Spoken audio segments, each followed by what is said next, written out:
So Avenged Sevenfold City of Evil. So this is basically where I got into metal properly for myself. Was Avenged Sevenfold, and they are still to this day my favourite band. City of Evil is where I got into it. So it wasn't Sound and Seventh Trumpet or Waken the Fallen. It was City of Evil, and it just blew me away what they did. Because before this, my favourite band was Green Day. So this entire album kind of blows my mind, obviously, when I listen to it. Now I kind of listen to music relatively the same. Nothing really stands up to Avenged, I think. I don't think anyone does anything as great and talented as Avenged. But yeah, at the time this was amazing. It was a big deal in my life. Probably it changed me. It's why I'm so into music. A lot of bands have to follow the same kind of structure as all this effort and all this show with solos, and I get a lot of it from Avenged and everything, and that's what I want to see in other bands and everything. Their own sounds, their own structures, lots of layers in the song, different sounds, evolve the sounds from album to album, so it's not always the same. Very lengthy, brilliantly done solos. So that is what I like. So, Beast and the Harlot was the first song I heard. Now, obviously, this was very different to me and very new, so it took a few listens for me to get into it. But when I did, and the whole album, as I say, it was incredible. And this album was a feat and a half, because you must realise the first album, Sound and Seventh Trumpet, the quality was awful. The musicianship and everything and structure, it was all an absolute mess.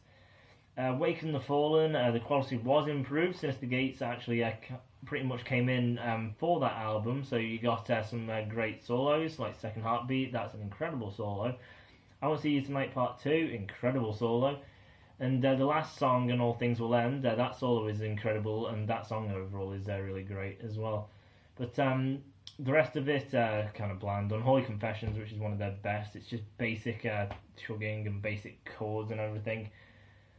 With screaming and kind of singing, but everything was basic. There's not much in the way of structure and technicality to it, so yeah, like, it's a really boring song. I don't know why it's so great. I think because it's kind of basic with the heavy chugs people can just do all stupid headbanging, and they just go for that reason. It's an incredible song, but as songs go, it is very lazy and there's not really much to it. So City of Evil, they take out all the screaming, so it's all the singing, and there's a lot of layers to the vocals. Sinister does solos on every track but one, I believe, and the solos are extremely long, very diverse, show a lot of skill and everything. Each song is different sounding, and the voice goes through different sounds and styles. And the drumming is incredible, and there's a lot of layers. The songs go on for 9 minutes, 8 minutes, very long songs. And the overall musicianship and structure of everything is amazing. It's just, you would think it would be a steady incline of, them getting better and better. But no, it went from Waken the Fallen, and then City of Evil is on a level all the way up here, and even higher than that. It was ridiculous just how much they just put in. Like, it's hard to realise it's the same blooming band. You can kind of hear trickles of it in Waken the Fallen. Sound and Seventh Trumpet, you don't hear anything. That is definitely not the same band. But in Waken the Fallen, there's tidbits of Avenged you hear, but this is just something else. It's ridiculously different and way bigger. So I don't know how much effort and how much time they put into this, but it was amazing. And it could go down in history as being their greatest or one of the greatest, because of what it was and how it came in just out of nowhere. Oh, I like Avenged Sevenfold, yeah, I like Waken the Fallen, I wonder what they're going to show me next, and then you get this, and it's like, Jesus, who is this? It was ridiculous, like, it must have been such a shock. I know some fans didn't like this and they're like, just go back to screaming and take all of whatever this is out because I'm not really hearing or giving a damn for any of this. I just want them to go blah blah blah, and as long as they do that, I don't care what they do. Because people are idiots, and no, them brain dead people can just stay that way, and the Van Temple can just stick on this path. But getting into the actual songs, Beating the Harlot, you're starting off with a lead from Sin. You did get that in Waking the Fallen. There was the first song which had some great lead from Sinister Gates. But you get the real tightness of the sound, so the quality is very tight and perfectly crisp and everything. Quality's perfect. And the lead is great, and the drums and the kind of sound effect they've put in under it is amazing. When Sin goes into what the riff is, but it's further up the neck, so it's a brighter version of it. And then he fiddles it at the end, and then goes into the really heavy chugging riffs and everything, sounding brutal. It's punching, it's hard hitting, and Matt's kind of until it gets to the actual verse. It's so much bigger, it's so much more epic in scale, the quality is way more improved.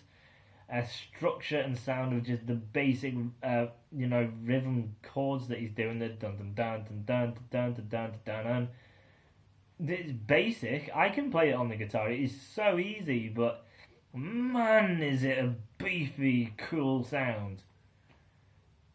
But man, is it easy. But the lead, there's a lot of slides to the lead and everything, and there's a bit of a bend at the end. But overall, that lead is not even that hard. The other version of the riff, the brighter version, is actually harder than the actual riff he's going with, because it's a bit more picked and it's kind of a bit more in the strings. The actual riff is just the top string. That is basically all you're doing. And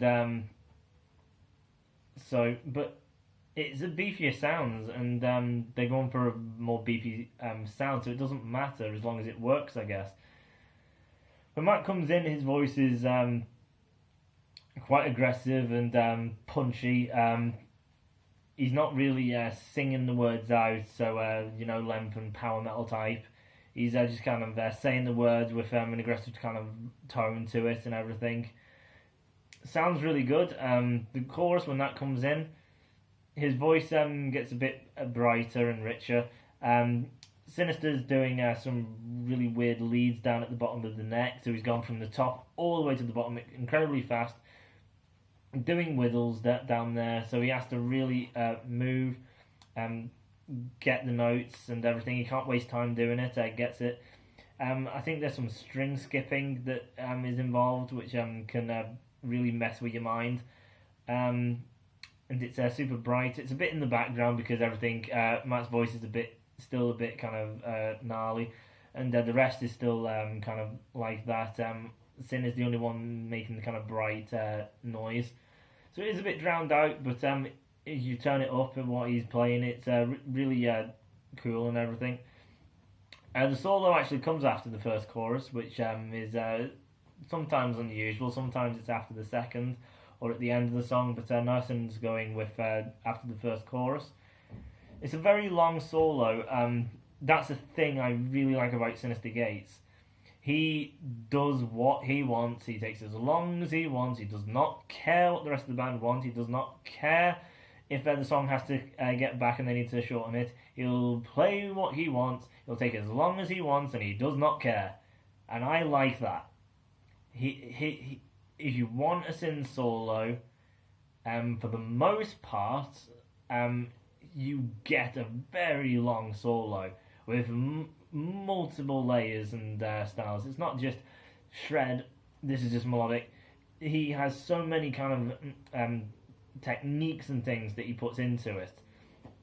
With Beating the Heart, there's slides, there's holds, there's shreds, and then there's dual leads from the rhythm and the lead guitarist at the end of the solo and everything, adding even more to it. and it lasts a long time, and he's doing all sorts of noises. After the solo, it gets back into the verse, then the chorus. After the chorus, there's a bit of a breakdown kind of thing, which is like just whacking the strings on the guitar, and then the drums kind of going, and then Sin dive bombs with the whammy, and then gets back into the riff, which is kind of just him because everything's quite faded, and then he does a lot of slides. I think it's a two-handed slide, so down with this and then up with that one, and so that kind of slides. And then Matt does some aggressive singing, not screams or anything, it's just gnarly. And then it progresses into an even more gnarly, very satanic sound from Matt's vocals. And then Sin's doing a lead. And then when that ends, he does some ridiculous kind of sliding leads or bending leads or something like that. Back into the chorus where he's doing the leads through the chorus. And then he ends on that lead intro, but it's the lead outro now. Sin is always here and there throughout the song. It's amazing. If you like leads, Sin is usually always somewhere doing a lead. He does step into rhythm on occasions and things, but whenever he gets a chance, he makes it himself known, but he doesn't overdo it, because you need the rhythm. You can't just always have the leads going crazy. So yeah, he's really good and he knows when to do it, and he does it as much as he can, but he doesn't overplay it. Burn It Down starts with glasses breaking. It's a very fast-paced song. Sin and Zach are doing some dual kind of leads and everything. It sounds really cool. And then when it gets into the actual verse, it's very quick. Like Matt singing very fast and everything to keep up. And then there's a lot of laid vocals. So you have Matt and you have Matt in the back. Underneath that, and then underneath that you have Sin and Zachy doing some backing vocals, and then the chorus, it kind of opens up the sound and everything. Near the solo and everything, Matt is properly singing now, holding on to words, and Sin is doing an introduction to his solo while Matt's singing. Just some nice slides and bends and everything, sounding really nice. And then when it gets really into it, he's kind of making the guitar scream. And then he really goes ballistic shred. Ends it on a lot of slides. And then a bit of a whittle. Then the dive bomb back into the actual song. Blinded in Chains starts with drums. And then Sin doing the lead solo immediately out the gates.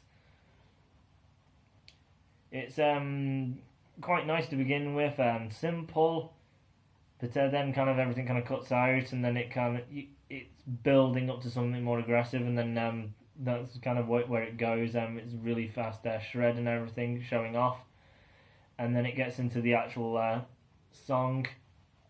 Backcountry is just a really fun song and everything.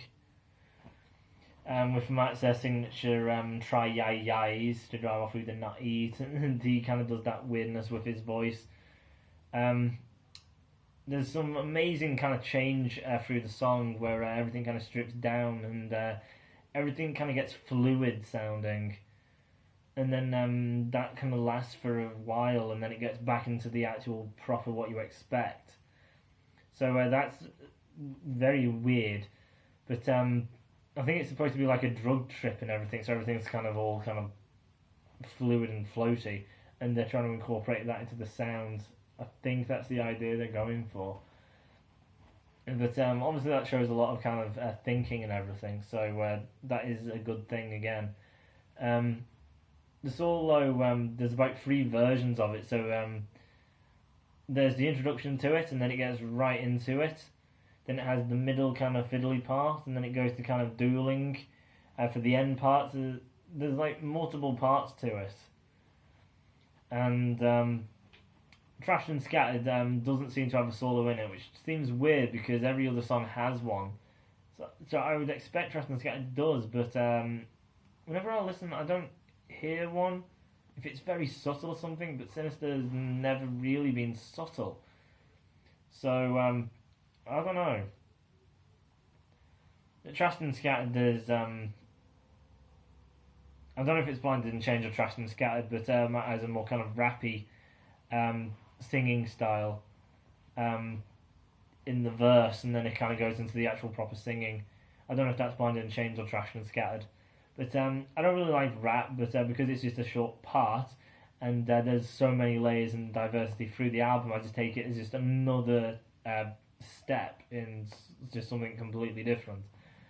Trashed and Scattered, obviously, even without the solo, because it's probably not the least favourite on this album from me, just because it's lacking a solo. And there's still so many layers, the song's still very long in length, and it's still a fantastic song.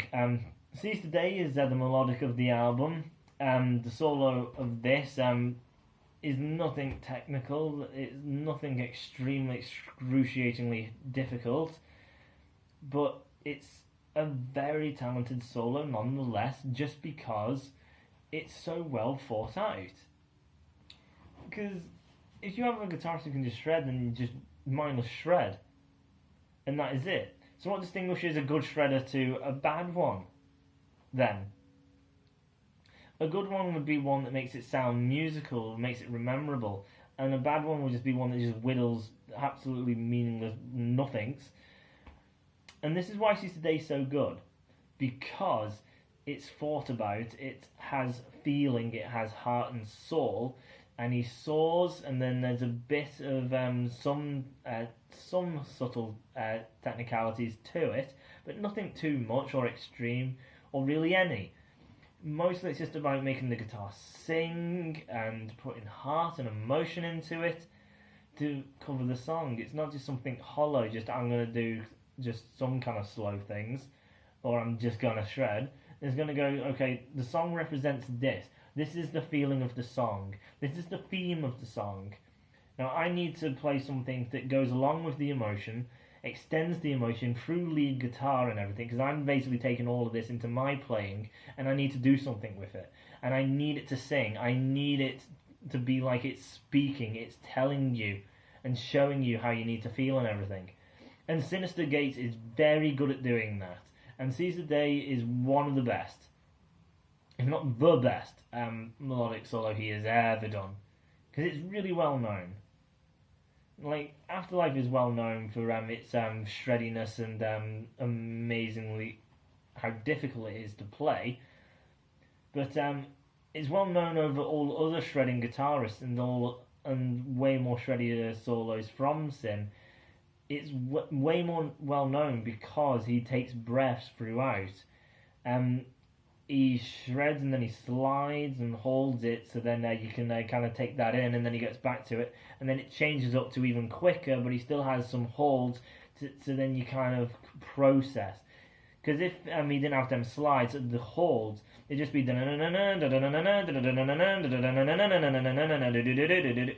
and it kind of that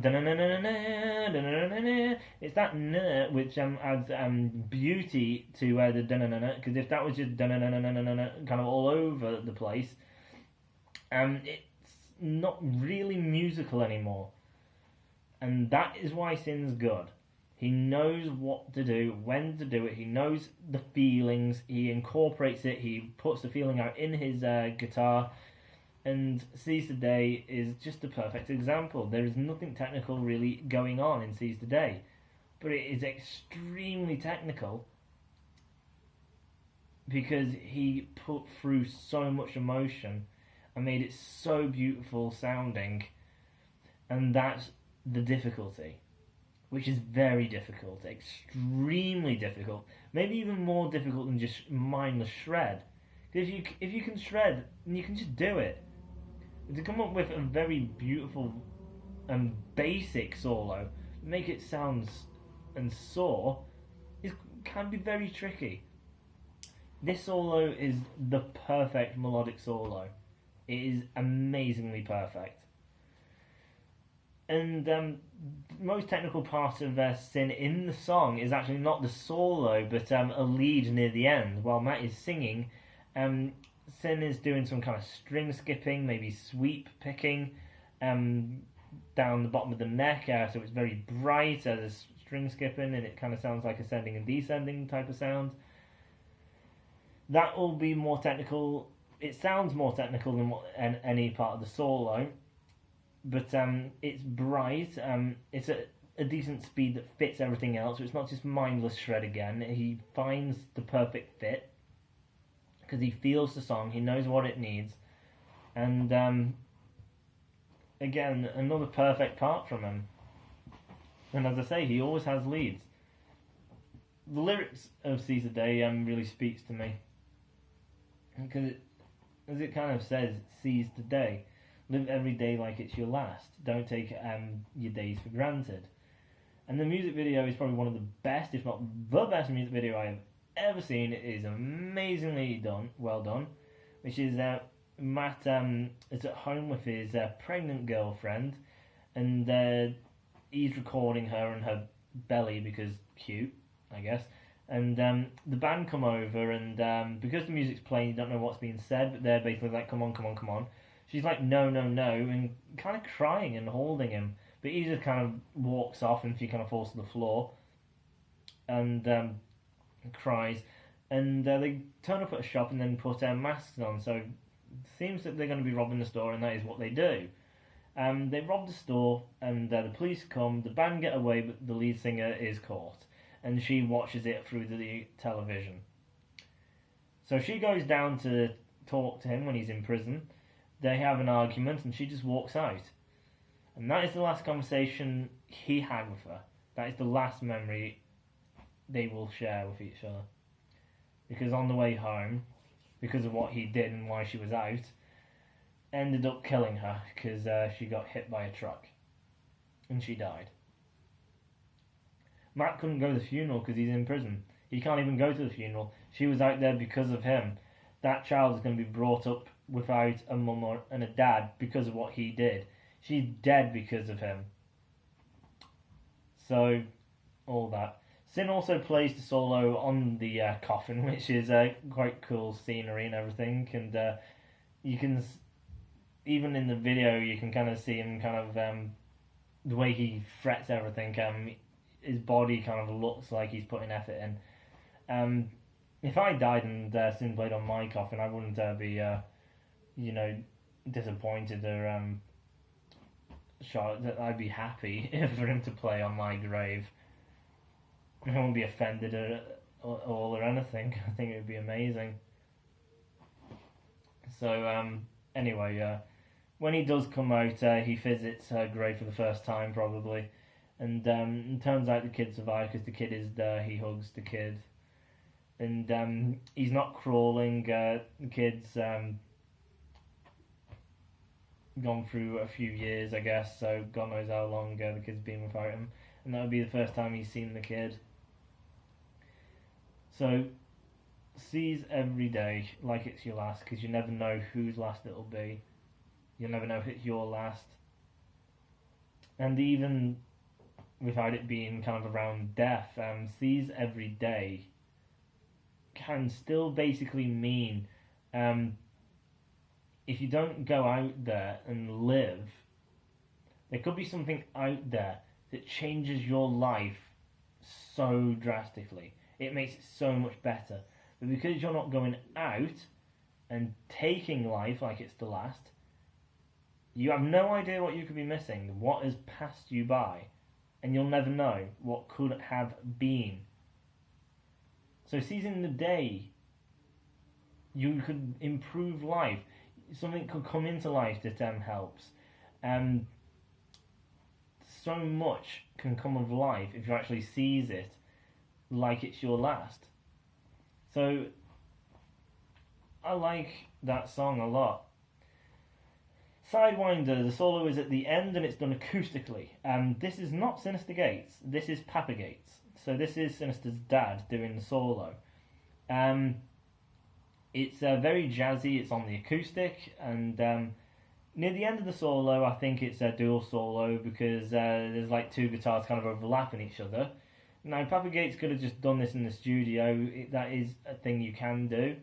But I'd like to kind of think Sinister and Papa were kind of sitting facing each other and just kind of playing together, having a good time. But I don't know. But I do know that the solo is Sinister's dad, Brian Hanna Sr., and then obviously Sinister is Brian Hanna Jr.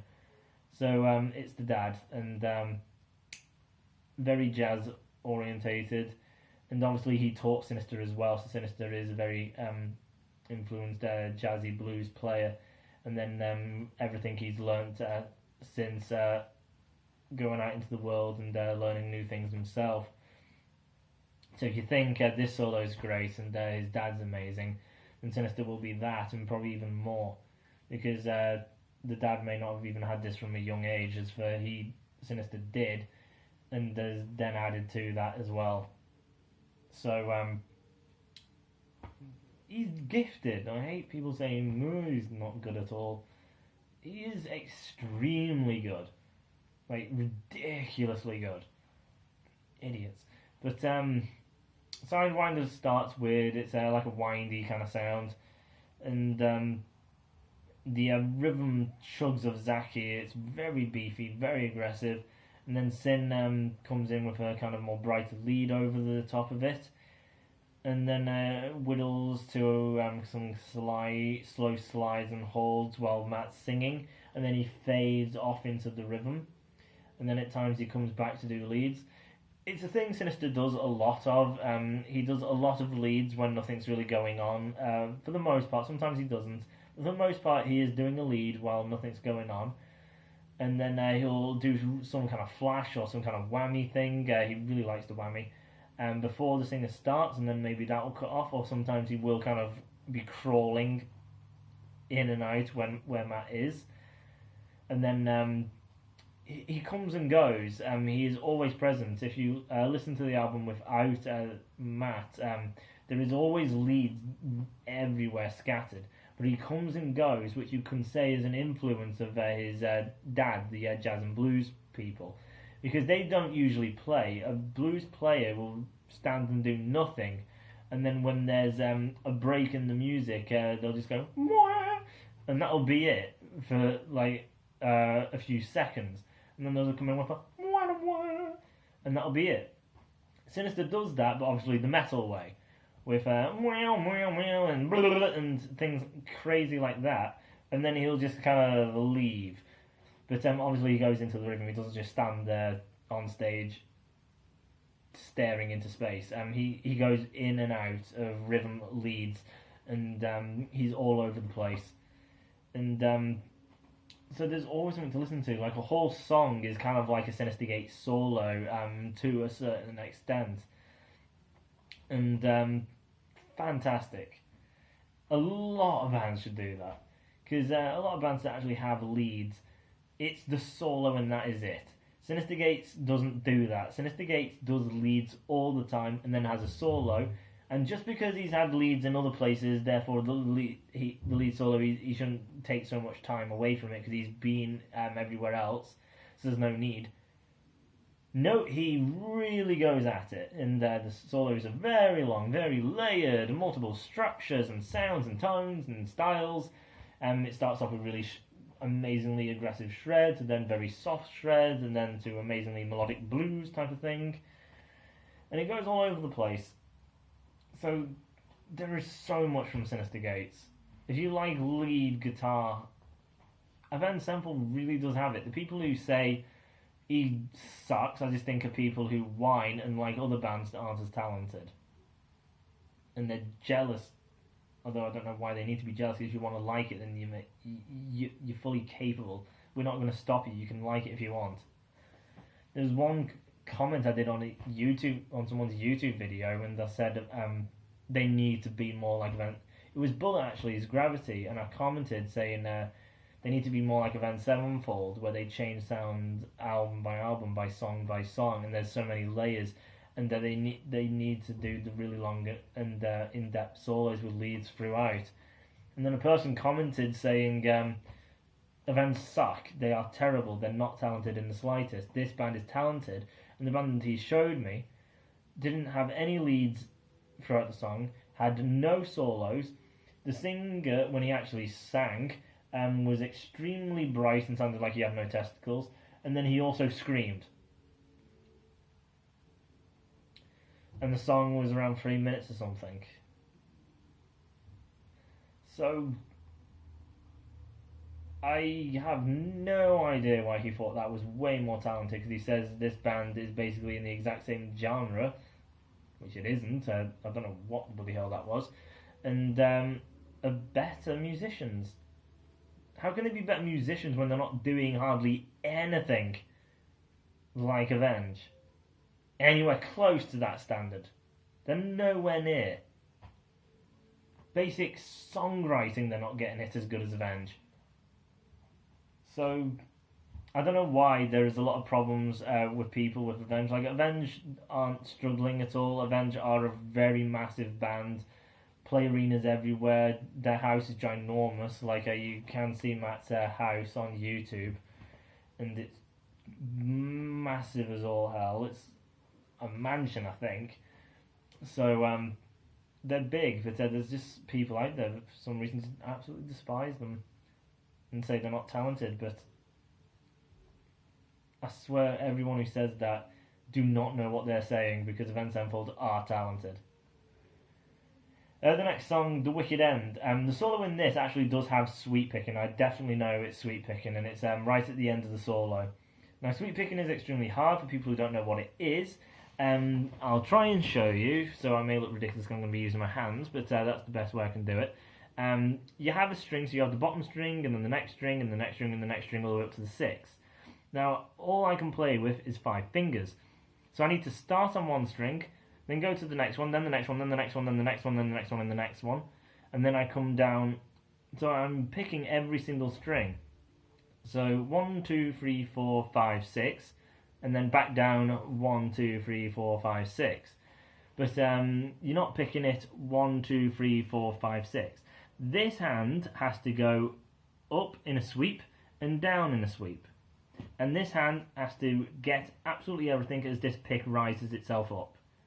So it has to keep in perfect timing to get everything. Because if this is going too quickly and your fingers aren't keeping up, you're not going to be fretting anything. It will just not work. But it's not slow. Sweep picking can be, but the really good guitarists, like in this solo, it is very quick. There is probably quicker, and I do believe Sinister has sped it up over the years. But basically what you do is it's up like that and down, so brum, brum, and they do everything like that. So it's up and down, up and down. And Sinister does this run a fair few times, so it's up, down, up, down, up, down, 4, maybe more times. So incredibly tricky. My dad has been playing guitar for a hefty amount of years. He gave up because he just thinks it's impossible to do. Although he even finds pinched harmonics really hard to do, which aren't supposed to be... they're definitely nothing like sweep picking. Sweep picking is ridiculous to do. Especially that quick. But that is a staple of the solo in the song, so that's why I went into depth on that, because dear me, it's hard. You should be able to hear it now that I've explained that it's the up and the down, so then you can kind of hear a kind of rise and descend sound, and that is this. And obviously getting everything, and then this hand is going up and down like that. My fingers won't even be able to do that, even without the bloody guitar. My fingers aren't that quick or coordinated, and I'm not even trying. So yeah. The Wicked End again has multiple layers and everything. Strength of the World starts out with orchestras and everything. It takes ages for the song to actually start, so it just kind of builds with all the orchestra and everything. You're expecting it. You have no idea when it's coming. It's going on and on and on. And then eventually it gets into it and you are ready to go, and incredible. Solo long is balls and everything, same as Betrayed and MIA. Very lengthy songs, loads of structures and varieties. Matt is doing aggressive singing, melodic singing, fluid singing. He has effects, he doesn't have effects. It's dry, it's pretty. His voice goes through all sorts of things. He's trying so many different styles. I believe he had a teacher to teach him, a famous teacher as well, I believe, to teach him before he started the album. So he's definitely really trying his hardest. And as I say, Sinister is all over the place. The rhythms from Zach, as I say, the rhythms are simple, but they're hard-hitting, they're aggressive, they're mean, they're menacing, or they're very fluid and dancey and bright and pretty. It's amazing. And then the songs always have layers. It has intros, or multiple different intros. So it starts, and then it goes somewhere else, and then somewhere else, and then somewhere else, and then the song actually starts. Or there's a weird kind of lead from Sin, and then it starts. And then you get the verse, and then you get the chorus, and then you could have a bit of a different verse, and then the chorus can change a little bit again, and then you have the next part. And then in some of these songs, it doesn't just have the next part after the chorus, and then solo, and then that's it. But it's the next part, then another part, then another part, and then a solo, and then something completely different, and then another thing that's completely different, back to a chorus. So way loads to it. City of Evil is just vast in its scope, vast in its size, and it is ridiculous from where the previous... Because before all of this, it was Waken the Fallen, for crying out loud, which was nowhere near the level of this. And I don't even think they took that much of a break out. I don't think there was a lot of years between the two to kind of really get them up to this. So, damn, it was ridiculous, this album. With Avenged Sevenfold, another thing I'll say, which I've kind of picked up on, but I don't know if other people notice, or if they'll disagree. It's just kind of something I kind of see. Avenged Sevenfold album, so City of Evil, the stage, as well as the self-titled. I find that the first half of the album, so in this one, Beast and the Harlots, to Trashed and Scattered, it's the typical kind of Avenged sound, mostly, with the subtle kind of overall tone of what the album's going for. And then the second half is when it just goes massive in scope and size. Like the self-titled, Critical Acclaim has a typical Avenged song and is kind of enclosed. It's still vast. Same with Scream, it's kind of short and sweet and basics, but it has that kind of overall tone to it. Same with Afterlife. But when it gets to Brompton Cocktail and Unbound and Lost and Little Piece of Heaven and Gunslinger, they're all very different and very unique and change the sound up. And then the stage, the song Stage, up to kind of Creating God, the songs are all kind of short and compact and sweet, but they're still ginormous in scope, because it is Avenged Sevenfold, but it's what Avenged Sevenfold kind of is, but with the subtle kind of vibe of what this album's going to be. And then Angels to Simulation to Higher, Fermi Paradox, Roman Sky, Exist. All them are the massive incorporation of what that album's going for. So they leave the typical Avenged side and then go, okay, let's do what's not us and do something incredibly different, which obviously is kind of sci-fi space, a very open sound. And then with City of Evil, it's just insane musicianship and kind of Western sounding, old school metal. The stage sometimes kind of sounds like it's coming out of the 80s or something. The self-titled went extremely kind of poppy and bright in their second half. So I always feel like the first half of Avenged Sevenfold, it's the typical Avenged sound, and then the second half is where the sound and where they're trying to go. So they start with, okay, let's just do the typical radio friendly. They're never really radio friendly, but you know what I mean, the kind of basic fun to enjoy, what you expect, but with them kind of differences put in, and then we'll do the really intense different stuff. that we usually are really good at. And that's how I feel Avenged Sevenfold kind of do it. Nightmare didn't really have it. Hails of the King definitely didn't have that way to it. But that's the way I feel Avenged Sevenfold, City of Evil, and the self-titled and the stage. The first half is Avenged Sevenfold, and then the second half is their vast changes and the sounds they're going for. So City of Evil, the kind of westerny 80s metal American kind of sound, and then the stage sci-fi and aliens and existence, and then space type of sound, and then the self-titled, the kind of poppy type of sound that they were going for. And pretty, kinda. But yeah, that is basically City of Evil. And rating this, a lot of people say I'm biased, but I'll rate this Avenged Sevenfold, City of Evil is a 10 out of 10. It's a masterpiece. For what it is after Waking the Fallen is a damn feat in itself. Like, unbelievable feat.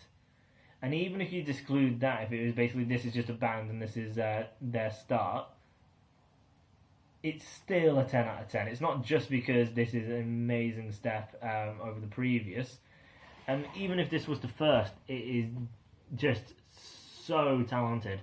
Sin is ballistic and everywhere. The drumming is insane. The vocals, there are so many styles to it. He's not the best vocalist, but he uses so many effects and he uses so many tones to change it and add variety to it. Zaki, with his rhythms, they are so good and thick and aggressive, and there's good leads where there's no actual kind of rhythm to it. And the songs have great structures, and they go on and on and on and on. The sound is always different through the song, so it starts, and then the middle and the end are all vastly different, and then in between them things, it's still vastly different. And solos are extremely lengthy, very talented. Every solo is ridiculously insane, and every song has a different sound. Seize the Day doesn't sound like any other song, obviously it's the melodic, but Trashed and Scattered doesn't sound anything like Sidewinder. The Wicked End doesn't sound anything like Betrayed. Beast in the Heart doesn't sound like any other song. Burn It Down doesn't sound like any other song. And when you get a band like Bullet for My Valentine doing Gravity, where every song sounds exactly the same, or Venom, where every song is kind of the same, and then you have Temper Temper, where every song is kind of the same, and then Fever, where every song was the bloody same. Very, very, very, very the same. It's great just to have songs which are so vastly different. And then they had an overall theme and style to it that played throughout, but the sounds were always different, but it always had that theme to it. And the songs are always long with so many layers and so well thought out, and so are the solos. Everything is just superb with this album, which is why it's a 10 out of 10. It is the best. The next album, self-titled, I don't think is as good because overall the musicianship did kind of take a step back. It was a more kind of simple album and more mature, but I prefer this because of the amount of talent and diversity to it. After that, with Nightmare, it kind of took a step down for me. And then Hail to the King was a massive step in the wrong direction, and then the stage is where it's brought back. So the stage is where is what should have come after the self-titled. So it should have been City of Evil, self-titled, the stage. And them three are basically what Avenged Sevenfold is. Nightmare was close, but there was like a problem with it. And Hail to the King is just not what Avenged Sevenfold is, which is uniqueness, difference from the rest, sheer musicianship and talent. Hail to the King was just copying others, very lazy in style and playing. The solos were still great and everything, but there wasn't much else really going on. So, yeah. So that is it from me. Try keeping this one short, but obviously it's a vast album. I've got a lot of hype to it, so I can go on and on and on. So again, kind of long, but I'll leave it to make sure it doesn't get too much longer. So Avenged Sevenfold, City of Evil, masterpiece of an album, actual masterpiece, 10 out of 10, and that'll be it from me. So if you like, then leave a like. If you dislike, you have every right to dislike if you want to, but I would respect it if you leave a comment, so then I can improve, because I would like to, because I do want to be better. And the sun's going, oh no. And if you want to see more from me, then please subscribe, because I haven't got much in the way of subscribers, so that would really help me out. And if none of that, then just thank you for watching my video and getting the whole way through it. That's great, and I hope you liked it. So, until next time, bye guys.